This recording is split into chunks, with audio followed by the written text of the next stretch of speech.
पुर्तगाल के दरबार में एक ऐसे आदमी को बुलाया गया जिसकी आंखों में समंदर का खौफ नहीं बल्कि उसे जीतने की जिद थी। एक ऐसा जिद्दी और सन की नाविक जो मौत के मुंह में हाथ डालने का शौक रखता था। उसका नाम था वास्को डी गामा। राजा ने वास्को डी गामा की आंखों में आंखें डालकर पूछा, समंदर के उस शैतानी दरवाजे को तोड़कर मेरे लिए भारत ला सकते हो? वास्को डी गामा ने थोड़ा मुस्कुराते हुए अपनी तलवार पर हाथ रखा और कहा, अगर समंदर ने मुझे नहीं निगला तो मैं आपके कदमों में पूरी दुनिया का व्यापार लाकर रख दूंगा। और यहीं से शुरू होने वाली थी इतिहास की सबसे खौफनाक, सबसे रोमांचक और दुनिया का नक्शा हमेशा के लिए बदल देने वाली समुद्री यात्रा। 8 जुलाई 1497 का वो मनहूस लगने वाला दिन पुर्तगाल का लिस्बन बंदरगाह किसी शानदार जश्न का नहीं बल्कि एक खौफनाक मातम का गवाह बन रहा था। महीनों से ताज़ा खाना, फल और जीवन देने वाले तत्व न मिलने के कारण नाविकों के मसूड़ों से खून बहने लगा। उनके दांत सड़कर टूट कर हाथों में आने लगे। शरीर पर बड़े बड़े छाले पड़ गए और भयानक बदबू उठने लगी। जहाज का निचला हिस्सा एक तैरते हुए अस्पताल और मुर्दा घर में तब्दील हो गया था। रोज किसी न किसी नाविक की लाश को एक भारी पत्थर बांधकर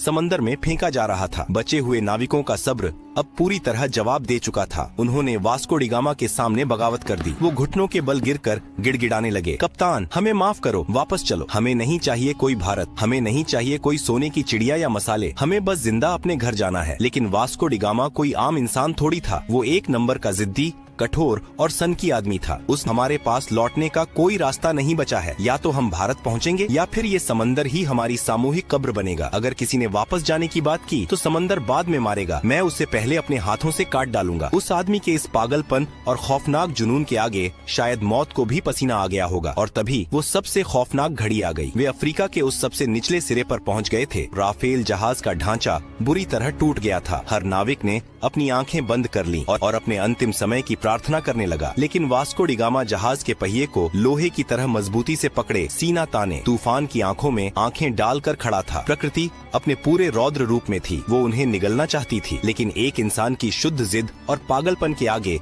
वो भी हारने लगी। फिर आई 20 मई 1498 की वो जादुई सुबह। समंदर की लहरें एकदम शांत थीं। सूरज की सुनहरी किरणें पानी पर ऐसे बिखर रही थीं जैसे किसी ने पिघला हुआ सोना बिछा दिया हो। अचानक हवा के एक तेज झोंके के साथ एक ऐसी खुशबू आई जिसने पुर्तगालियों के दिमाग सुन्न कर दिए। यह न तो उनके जहाजों की सड़ांध थी और न ही समंदर के खारे पानी की महक। यह चंदन, इलायची और काली मिर्च की वो दिव्य और नशीली खुशबू थी जिसके लिए उन्होंने मौतों का समंदर पार किया था। कोहरा छंटा और उनके सामने उभरी नारियल के ऊंचे पेड़ों की कतारें। दूर से मंदिरों की घंटियों की मधुर आवाज गूंज रही थी और एक विशाल वैभवशाली शहर उनके सामने खड़ा था। यह कोई भ्रम नहीं था, यह भारत का पश्चिमी तट था, कालीकट, जो आज के केरल में है। वास्को डी गामा और उसके नाविकों की आंखों से आंसू छलक पड़े। महीनों से मौत को चकमा देते देते वे आखिरकार उस स्वर्ण भूमि पर पहुंच